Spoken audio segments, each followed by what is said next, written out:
나만 몰라서 8천만 원을 세금처럼 법원에 뺏긴 기막힌 사연.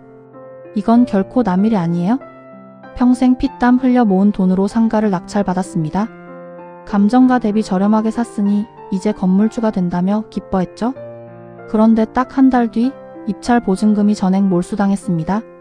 도대체 이분에게 무슨 끔찍한 일이 있었던 걸까요? 오늘 영상은 상가 담보대출 한도 조회를 앞둔 초보 투자자를 위한 영상입니다. 자금 조달 스나이퍼가 전수하는 필수 생존 지침서가 될 거예요. 김 사장님은 8억 원 상당의 유망한 상가를 과감하게 낙찰받았어요. 은행에서 감정가의 80%까지 무난하게 대출이 나온다는 말만 믿었거든요. 하지만 기쁨도 잠시 은행 창구에서 청천벽력 같은 소리를 듣습니다. 1금융권 기업대출 심사가 전면 부결되었다는 단호한 통보였죠. 이유가 뭘까요?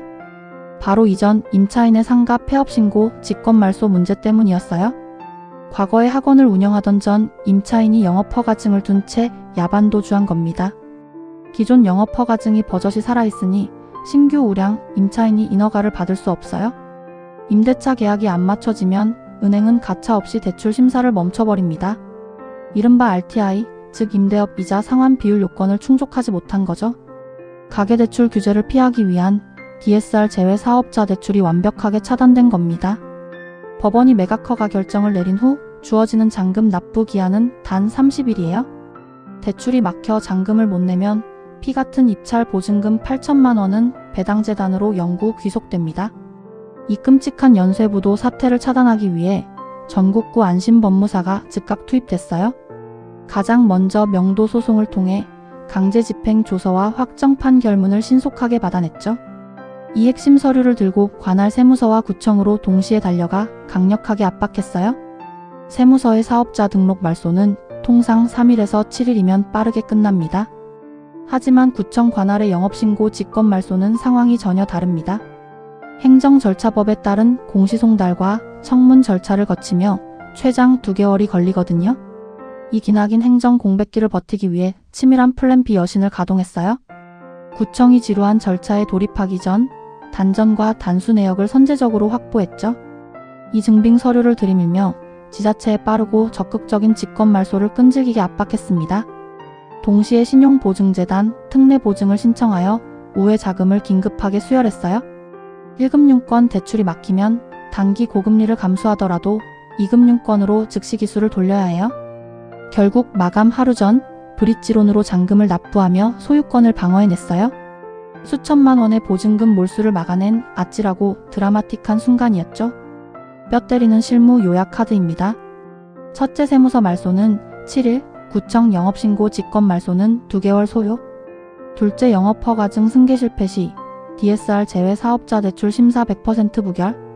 셋째 잔금 기한 30일 도가 시 입찰 보증금 10% 전액 법원 영구 귀속. 그렇다면 일반 투자자가 가장 많이 당하는 법률 사각지대 3가지를 짚어드릴게요. 첫째, 공시송달이라는 2개월의 치명적인 함정입니다. 많은 분들이 세무서의 빠른 처리만 믿고 구청의 말소 절차를 안일하게 생각해요. 구청의 직권말소 지연은 곧 대출 승인 거절이라는 폭탄으로 돌아옵니다. 둘째, DSR 제외 사업자 대출에 대한 맹신과 착각이에요. 기업 대출은 가계대출 규제를 영리하게 피하는 강력한 무기죠. 하지만 투명한 가상 월세 수익 증명 없이는 완벽한 그림의 떡에 불과합니다. 셋째, 패닉 바잉이 부르는 바가지 대행 수수료입니다. 잔금일이 코앞에 닥쳐 자금 경색이 오면 투자자는 극도로 이성을 잃기 쉬워요. 법무사 소유권 이전 등기 비용이나 자금 조달 계획서 대행 과정에서요. 불필요한 말소 비례 수수료가 과다 청구되어 눈뜨고 코 베이는 상황이 발생합니다. 정찰 공과금과 수수료 항목을 날카롭게 분리하고 강경하게 삭감해야 해요. 실전 현장에서 쏟아지는 치명적인 자금 경색 질문들도 짧게 팩트 체크해드릴게요. 다주택자라서 주택담보대출 한도가 꽉 막혀 있다면 어떨까요? 상업용 부동산은 주택 규제는 피하지만 은행은 반공제를 무자비하게 차감하거든요. 이때 신탁대출을 전략적으로 활용하면 실질 레버리지를 한계까지 끌어올릴 수 있죠.